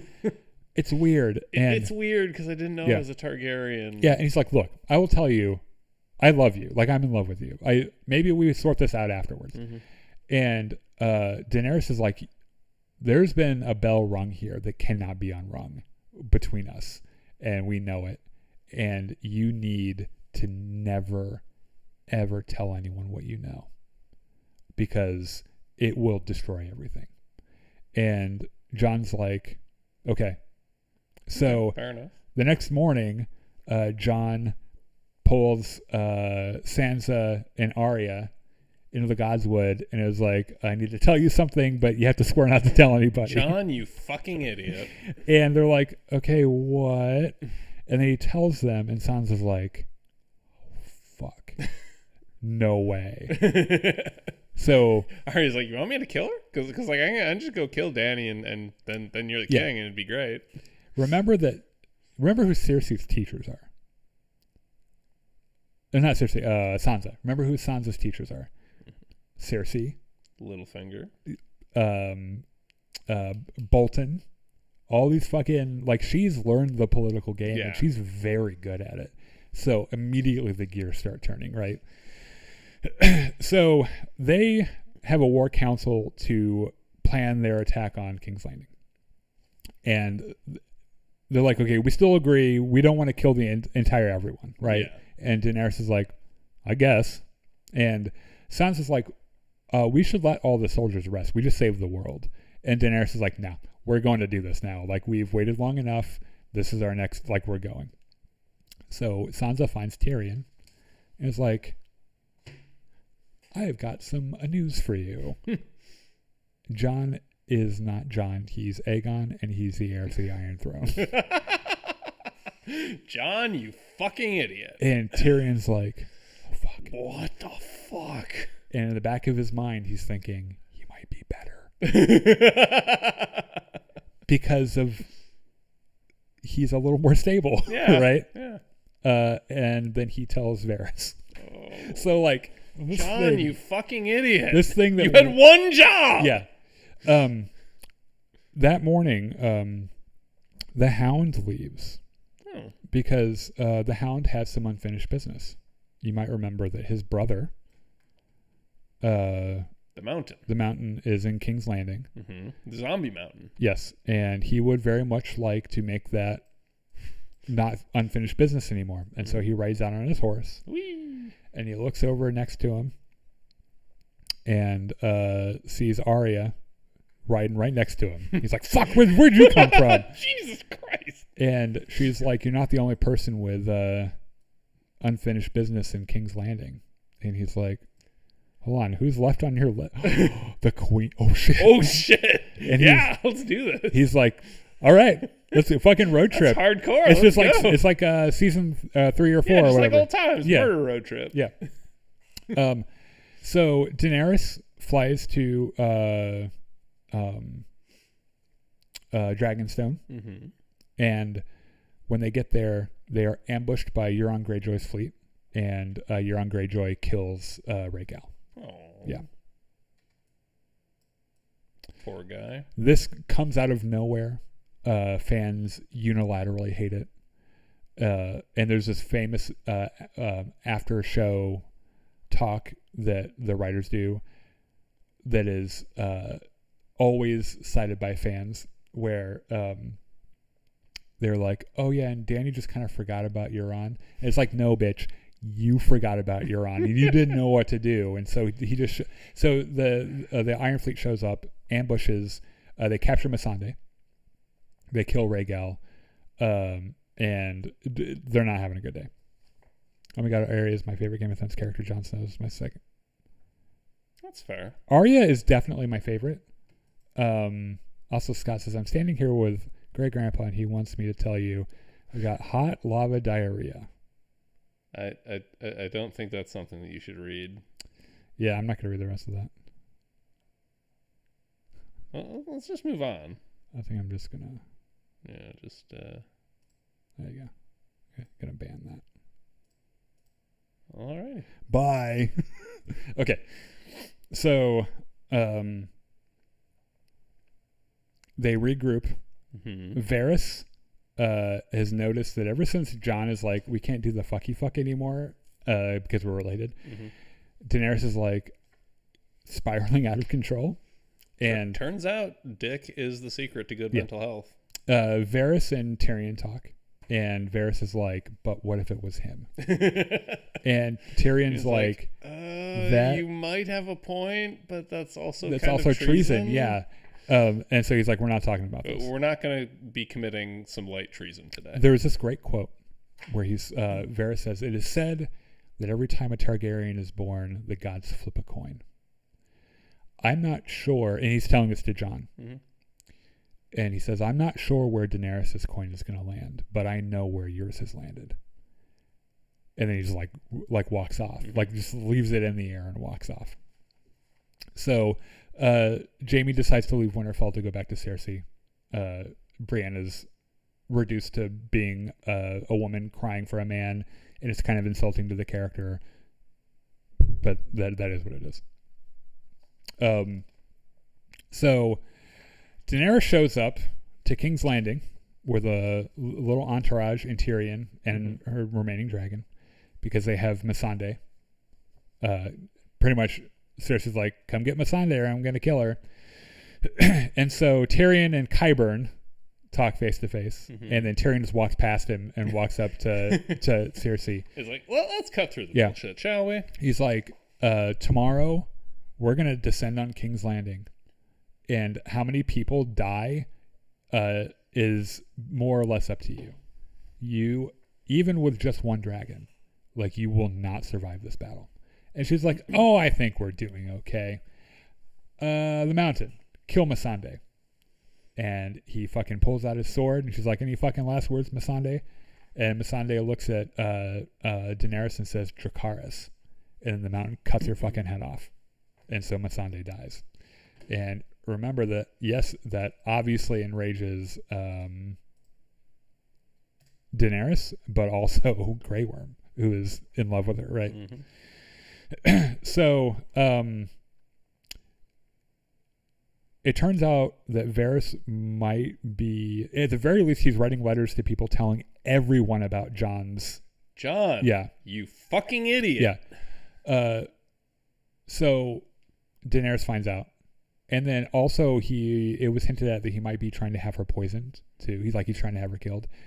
And so she pulls Varys out and puts him in front of Drogon and is like, fucking Dracarys, and kills Varys.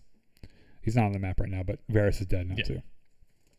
He is now Flambe. Yes. Okay. So Daenerys and Tyrion's relationship is degrading quick because he's given a couple of bad takes on some things, and she's also spiraling out of control and shit. And she's like, oh, by the way, my forces captured your brother trying to sneak past the lines to get back to his sister, because that's how fucking loyal you said your loyal brother is. So yeah, just wanted you to know, we're going to attack King's Landing tomorrow, and I'm probably not going to spare your sister. And Tyrion's like, listen to me, there's a thing in King's Landing. If it's the last advice I ever give you, you cannot burn this entire city down. You cannot kill all of its people. When the small folk have realized that the battle is over, they will ring the bells in the city, and they'll open the gate, and it'll be their surrender. That's when you need to stop. And that's your ticket to winning the thing. That's going to happen tomorrow. So please promise me that when you hear the bells that you'll calm the fuck down. And she's like, I'll think about it. So that's not a yes. Yeah. So which is concerning.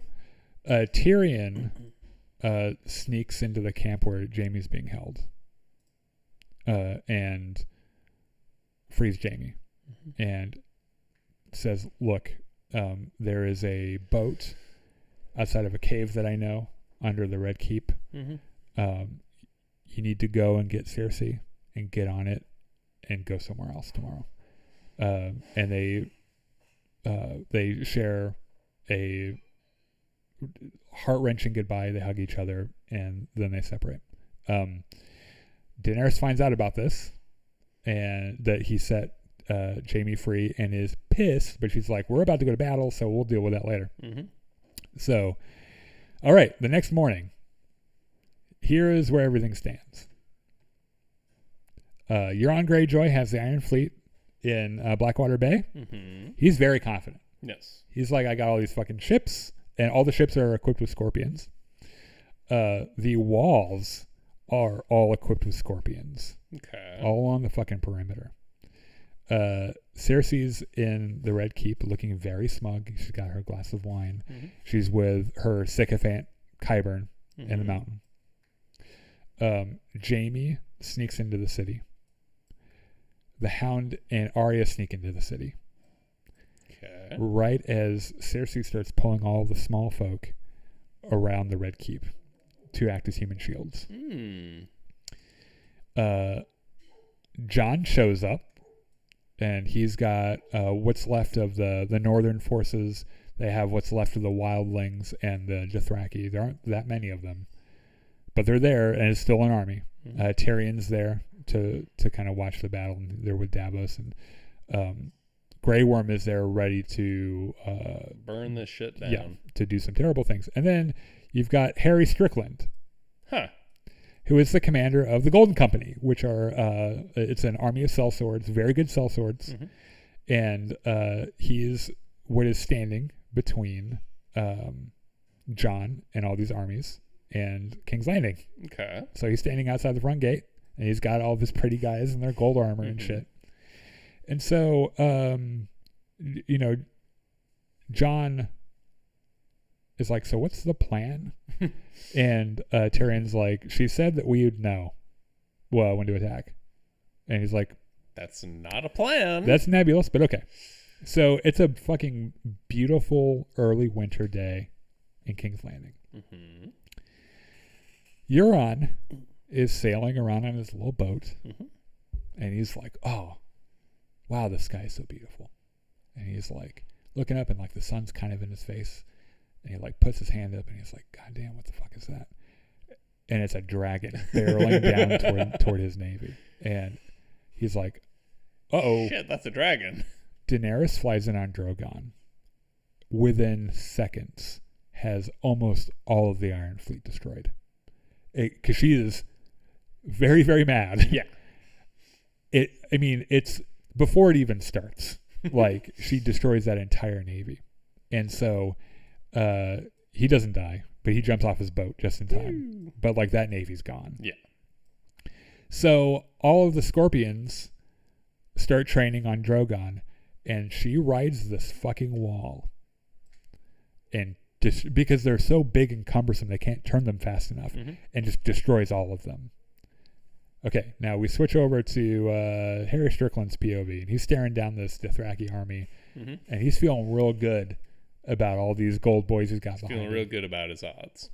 And behind them, they hear these muffled, distant booms. And Harry Strickland's like, those are your guys dying. So all you guys are up here. Wait a minute. Hold on a second. And then the wall and the gate behind him explodes into fire, takes out half of the army, and it's fucking Daenerys on her dragon just tearing through. And so Jon's like, I think this was our go sign. Yeah. And so they start attacking, and they eat through the Golden Company. Fucking Grey Worm quick. Kills Harry Strickland. Good for Grey Worm. They breach the fucking walls. They're going in right down fucking Main Street here, just cutting through people. Yeah. So, okay. Qyburn is like, Cersei, things are not going well. We need to fuck off to somewhere else. And she's like, nonsense. Like, the Golden Company is going to stop them. And he's like, the Golden Company are all dead. And she's like, okay, well, Euron's navy will stop them. And he's like, Euron's navy is all dead. They're all fucking dead. And he's like, well, every Lannister is worth 10 of their. And he's like, no, they're mostly dead too.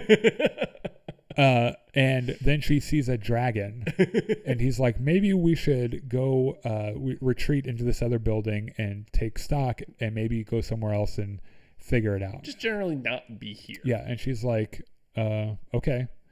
And so they start retreating, right?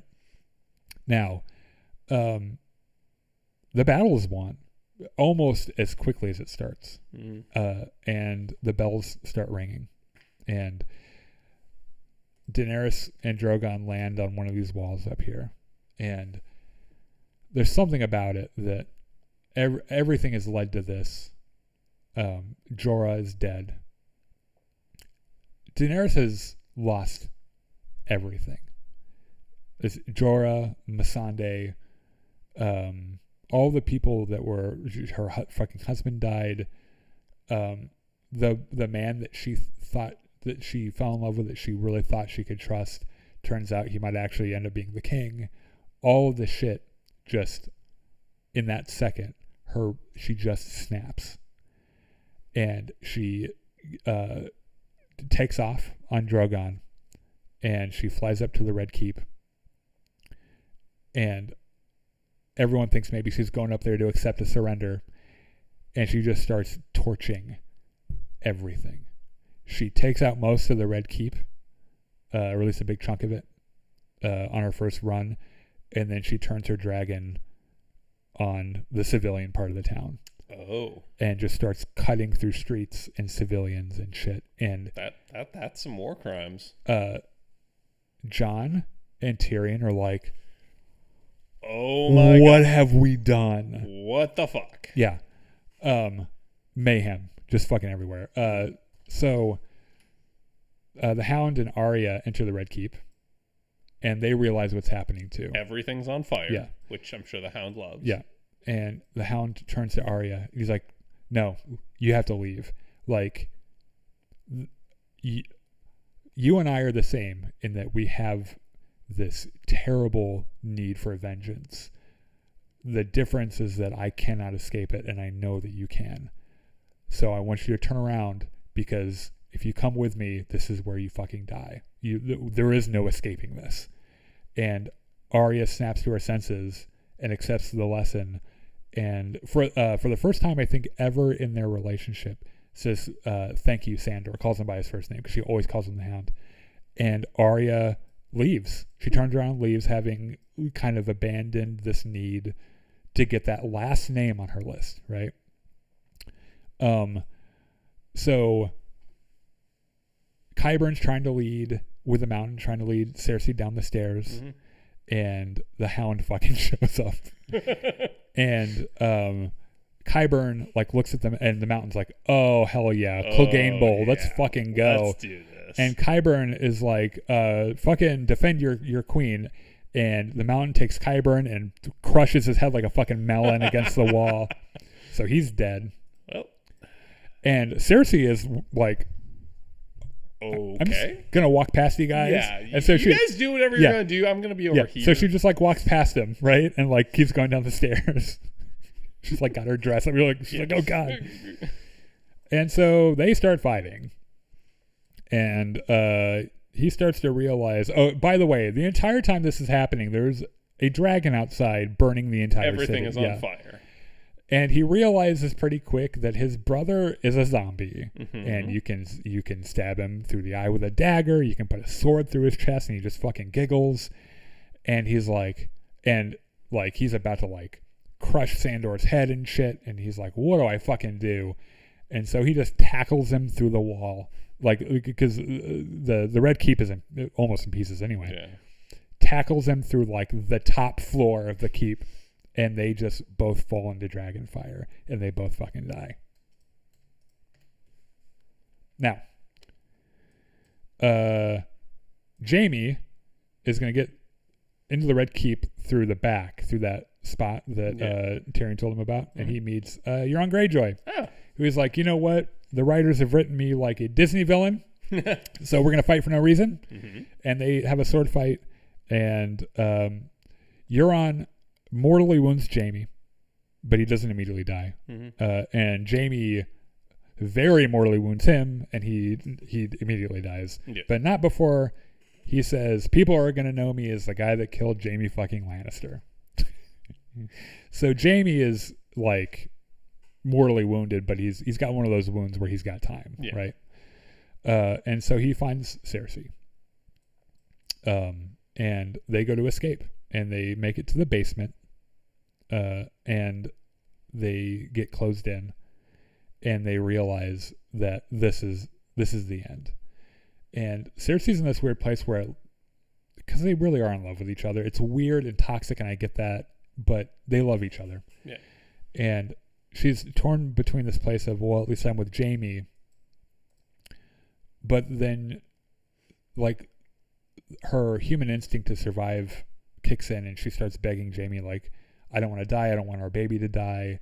And Jaime just holds her, and he's like, sorry. And the whole fucking castle collapses on both of them, and they both die together in each other's arms. All right, so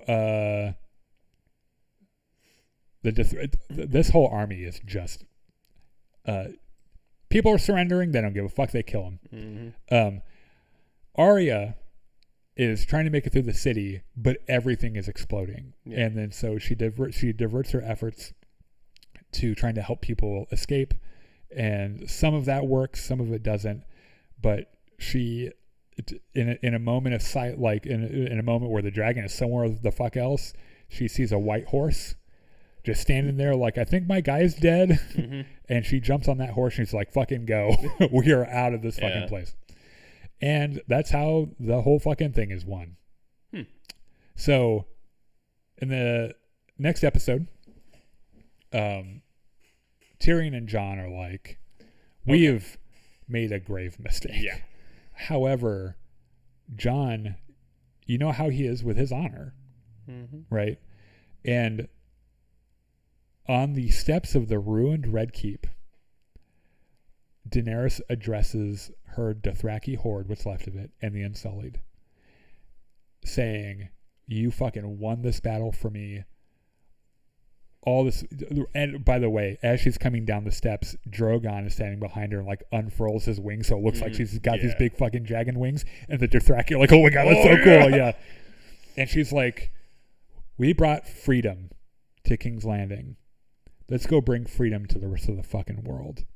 And Tyrion's like, I don't know. I don't like that. I'm not sure. That sounds... That sounds a little war is peace-ish. Yeah. So Tyrion takes off his fucking Hand of the King pin and fucking tosses it. And Daenerys is like, fine. Fucking arrest him. Put him in jail. And so they put him in jail. And Jon visits him in jail. And he's like, Jon, I know that you're honor bound, but I want you to remember that you have 2 sisters and a brother, and she will kill them. And you know that Sansa's never going to bend the knee to her. And neither is Arya. I don't think Arya bends the knee to anybody. Mm-hmm. And Bran's whatever the fuck Bran is right now. Bran physically cannot bend his knees. Right. Knees are permanently bent. Yeah. She will kill them, and you know it. Just putting that in your ear. Thanks for visiting me in jail. And so Jon goes, he makes this, what looks like a march to his death, walks up the steps of what's left of the Red Keep. There's this brilliant shot, this giant pile of snow next to the front door that when Jon approaches moves, and it's Drogon. And he like kind of like shakes the snow off and looks at him and then lets him pass because he's a fucking Targaryen. Yeah. Jon goes up to the throne room, and the Iron Throne is still there, but the place is fucking torn apart. Yeah, there's snow falling in and shit. It looks exactly like the throne room from Daenerys' vision in like from season 1 or 2 or whatever. And Daenerys is like, we fucking did it. Here we go. You know, it's I thought about this moment, and I thought what would it be like, and like now that we're here, it's fucking crazy, man. Like let's go. Let's take the fucking world by storm. Yeah. And Jon's like, how do you know that you're the one that's right? And she's like, I'm right because I say I'm right, because I'm the queen.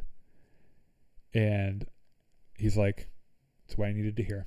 And he embraces her and he kisses her.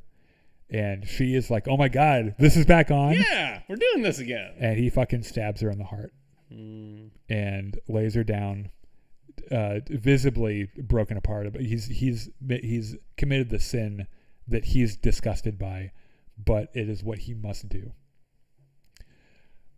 A couple seconds later, he hears the sound of fucking dragon wings, and Drogon fucking shows up and lands in the the throne room, and he looks down at Daenerys, and then he looks up at Jon, and Jon's like, this fucking dragon's gonna kill me. And so he closes his eyes and he's ready for it. And Drogon, at the last second, changes the trajectory of his dragon fire and melts the Iron Throne down to slag, and then picks up Daenerys' body and just fucks off, just flies off. And then the Unsullied arrest Jon for killing their queen. Understandable. So in the next episode, the Lords of Westeros meet. This is like a couple months later, I think. Mm-hmm. Jon's been in jail for a very long time. He's all like, beardy and shit.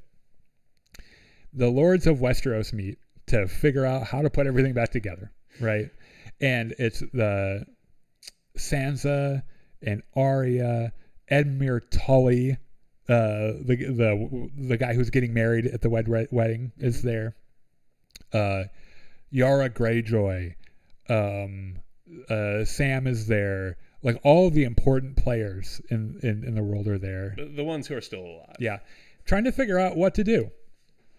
Because we don't have a clear line of succession here. Robin Aaron, the Moondor boy who is hot now, is there, right? And he's looking all fucking smug and proud of himself and shit. And so they get everyone together, and they're in the dragon pit, and they're like, well, what do we do? And like Sam is like, I have an idea. Why don't we let everyone vote for their leader? And one person, one vote.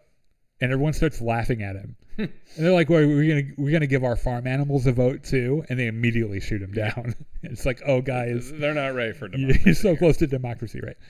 And they bring Jon out because like the Unsullied want to kill him.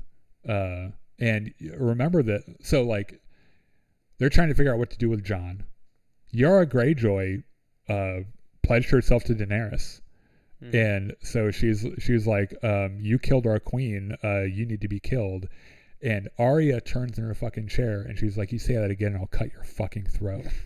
And Yara's like, okay, spicy girl over here. Maybe we can, that can be negotiable.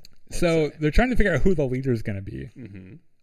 Fucking Edmure Tully stands up and he puts his hand on his sword and he's like, lords and ladies, I've been a statesman all of my life. I have this experience and this experience. And Sansa just breaks in and is like, Uncle Edmure, sit down. And he's like, sitting down? Fair enough. And he sits down. And Tyrion shows up, who's also a prisoner. And was like, I've got a great fucking idea. There's the one guy here that doesn't want it. And here he is, fucking Bran, in his wheelchair. Bran the Broken. He knows all of our histories and all of our stories, and what is not civilization if not the human history, the stories that we've lived. And they all look over at Bran, and Tyrion's like, "What do you say?" And Bran goes, "Why do you think I've come all this way?" And he's like, All right.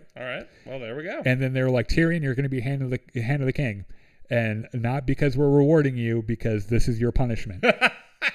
Like you've got to be you're in the federal government again. You cannot escape. And he's like, fuck. Okay. And so what to do with Jon Snow? Because the Unsullied want to kill him. Fucking Yara wants to kill him. The Dothraki want to eat him probably. And so they banish him to the wall to be a brother of the Night's Watch. What wall? Well, most of it's still there. Remember that they only destroyed that one part of it. All right. Yeah. That's it's no longer functional. I mean, if there are White Walkers up there, they can just walk the fuck through. Yeah. I assume that's the thing, is they can't fix it because that wall was built with magic, right? And nobody remembers how to do that. Right. So Jon's like, okay. Fucking okay then. I accepted that this was going to be my life a couple of years ago. I guess I'll just go back. Also, like, that was the beginning of his character. He wanted to join the Night's Watch. Yeah. They didn't have to send him up there as a criminal. He's like, I want to do that. So he's like, you know what? This is not that bad. Yeah. So they see John off. It's really emotional, and they're like, Winterfell is like 2 miles away. You can just come down and stay with us. And he's like, no, I got to stay up there. Yeah, I got to do the thing. So everyone goes their separate ways, and there's a montage of where all the characters end up. And Sansa, which by the way, at the meeting was like the North isn't a part of the Seven Kingdoms. The North is the North, and our leader will be the king or queen of the North. If you don't like that, you can come fucking fight us. And they're like, and Bran's like, no, granted, as king, granted. Yep. And so there's a there's a shot of them putting a crown on Sansa. She's become the queen of the North. Okay, good for her. Arya is on a ship sailing west to see what's west of west, just like she said in the first season. Yeah. Jon takes what surviving wildlings there are and leads them beyond the wall to resettle them north of the wall where they belong, and to be a brother of the Night's Watch. And they wheel Bran in as king. And there's a new small council. It's fucking Sam is the Grand Maester. Bronn, who has survived this whole thing. I left some of his shit out, but has survived this whole thing, is that like the master of ships. I feel like there are a couple of other people up there that we recognize, like the master of coin and shit. And they have their little government. And so Bran comes in and they all stand and they say, all hail Bran the Broken. And they sit down and King Bran is like, well, what do we do? And they start listing off the shit that they need to see to. They're like, the whole fucking city's on fire. We got to fix it. We got to bring trade back. We got to feed everyone. And then someone's like, where is the dragon? Has anyone seen Drogon? And Bran's like, I'll go and see if I can figure out where he is. And they're like, okay, well, how the fuck you do that? That's fine. And the show ends with the shot of Jon with the door of the gate to Castle Black opening, and him writing out, mirroring the first shot of the show of the Rangers coming out to go on their expedition north. And he's with his people and his fucking dog. Like he's got Ghost and shit up there. Yeah, that's cool. And that's how the whole fucking story ends. Okay, it is an ending. Yeah, right. So a couple, just real quick before we end this, a couple of a lot of people wanted Jon to kill the Night King. That's whatever. I mean, I've seen how it happens, and I think you probably can't beat that. It was honestly pretty fucking cool. Yeah. The Bran the Broken is king doesn't really make sense, and because he's supposed to be the three-eyed raven, and he's not supposed to do stuff like that. But it's whatever. Also, how do they secure a line of succession for him? That's the whole point. Bran cannot have children. Therefore, the system, the wheel, is broken. That you do not get to become king just because you're related to someone. Okay, but then who's the next king? The lords decide. There is no one person, one vote, because fuck peasants. It is one lord, one vote. Yes, and the lords of Westeros, the warden of the west, the warden of the east, so on and so forth, will decide who the next king is. Okay. Yeah. Which is kind of weird. I think the general consensus is that Mad Queen Daenerys, if done better, would have been fine. Yeah.